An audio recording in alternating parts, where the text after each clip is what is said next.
All right, let's just dive into this novel, see what we get.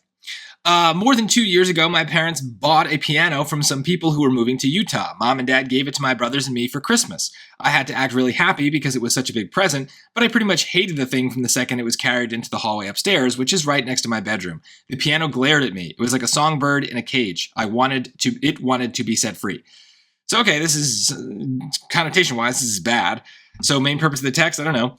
It explains why the narrator always wanted a piano close to her bedroom? No. That's positive. This is negative. B, it establishes how the narrator feels about the piano. Notice that choice is very neutral, right? It's purposely kind of going out of its way not to say anything. But it includes the possibility of a negative or a positive, right? It establishes how the narrator feels about the piano. We can turn that into a question. How does the narrator feel about the piano? She feels badly about it. She hates it, right? So we can answer the question with the passage.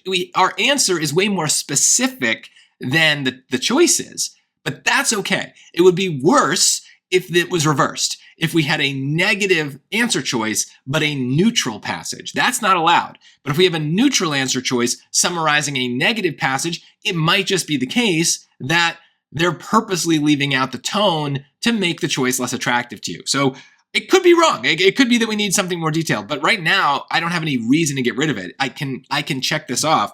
Do we know how she feels? Yes. C, it suggests that the narrator's brothers are talented piano players. I don't care about the brothers. The main character's wrong. Get rid of that. D, it describes the event that led the narrator's parents to buy the piano. Well, what is the event? Okay. They bought a piano from people who are moving to Utah.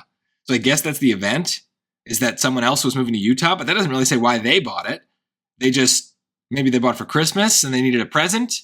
So they bought a piano because that's what they thought would be a good present. Like, I don't know. I don't know why they bought it. It doesn't really explain it. So that's probably why it's wrong. So I knew B was going to be the answer, but I really, really want you to understand that this is a very common SAT move, that the answer choice that summarizes the passage best is going to leave out sometimes some very key details. And that's okay. That's fine. They're allowed to do that. We like answers that are weak and vague and bland, right? They don't need to be super detailed.